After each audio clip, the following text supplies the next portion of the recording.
সামাজিক মাধ্যমে মন্ত্রী সুধাংশু দাসের বিতর্কিত পোস্টকে কেন্দ্র করে রাজ্য রাজনীতির পারদ চড়তে শুরু করেছে। শুক্রবার মন্ত্রী সুধাংশু দাসের অনুগামীরা হিন্দু সমাজের নাম দিয়ে বিরোধী দলনেতা জিতেন্দ্র চৌধুরী, বিধায়ক সুদীপ রায় বর্মন সহ বিরোধী দলের বিধায়কদের বাসভবনের সামনে কালো পতাকা হাতে নিয়ে বিক্ষোভ প্রদর্শন করে।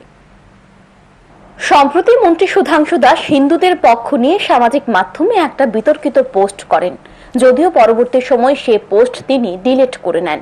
মন্ত্রী সুধাংশু দাসের এই পোস্ট নিয়ে রাজ্য রাজনীতিতে নতুন করে পারদ চড়তে শুরু করেছে। মন্ত্রী সুধাংশু দাসের এই পোস্টের প্রতিবাদে বিধানসভায় প্রতিবাদে সামিল হয় বিরোধীরা। বিরোধী দলের বিধায়করা বিধানসভায় বিক্ষোভ প্রদর্শন করে। তারই প্রতিবাদে এবার সরব হলো হিন্দু সমাজের লোকজন। শুক্রবার হিন্দু সমাজের লোকজন বিরোধী দলনেতা জিতেন্দ্র চৌধুরীর বাসভবনের সামনে কালো পতাকা নিয়ে বিক্ষোভ প্রদর্শন করে।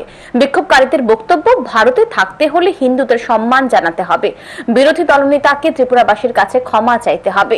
ভারতবর্ষে থাকতে হলে সনাতন ধর্মকে সম্মান করতে হবে, সনাতন ধর্মকে রক্ষা করতে হবে। হিন্দুদেরকে সম্মান করতে হবে এবং ওনাকে আমরা আজ আমরা বিক্ষোভ চালাই, যদি ক্ষমা না চাই, আমার ত্রিপুরাবাসীর কাছে, রাজ্যবাসীর কাছে ক্ষমা চাইতে হবে।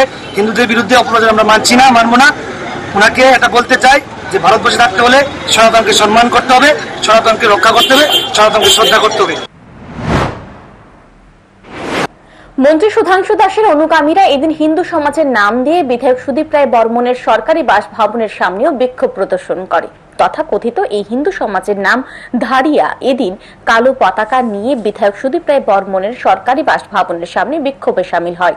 বিধায়ক সুদীপ রায় বর্মন সাংবাদিকদের মুখোমুখি হয়ে জানান, মন্ত্রী সুধাংশু দাসের আসল চিত্র বৃহস্পতিবার বিধানসভায় ফুটে উঠেছে। এদিন পরিকল্পনা করে উনার সরকারি বাসভবনের সামনে বিক্ষোভ প্রদর্শন করা হচ্ছে।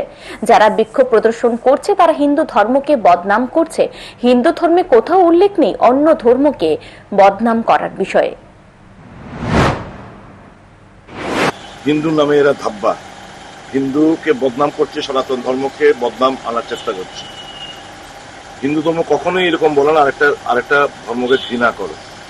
I am proud to be Hindu, but আমি এই ভারতবর্ষের মধ্যে অন্যান্য যারা ধর্মে বিশ্বাস করেন তাদের প্রতি আমাদের অগাধ সম্মান রয়েছে, তাদের অধিকার রয়েছে পুজো অর্চনা করার। এটাই তো আমাদের সংবিধানের মহত্ব। এদিন আন্দোলনকারীরা বিরোধী দলের বিধায়কদের সরকারি বাসভবনের সামনে কিভাবে বিক্ষোভ প্রদর্শন করে। স্বাভাবিকভাবেই প্রশ্ন উঠছে, বিরোধী দলের বিধায়করা যেন সময় মতো বিধানসভার অধিবেশনে পৌঁছাতে না পারে তার জন্য পরিকল্পনা করে এদিন বিরোধী দলের বিধায়কদের বাসভবনের সামনে বিক্ষোভ প্রদর্শন করা হয়নি তো। Bureau report, news today.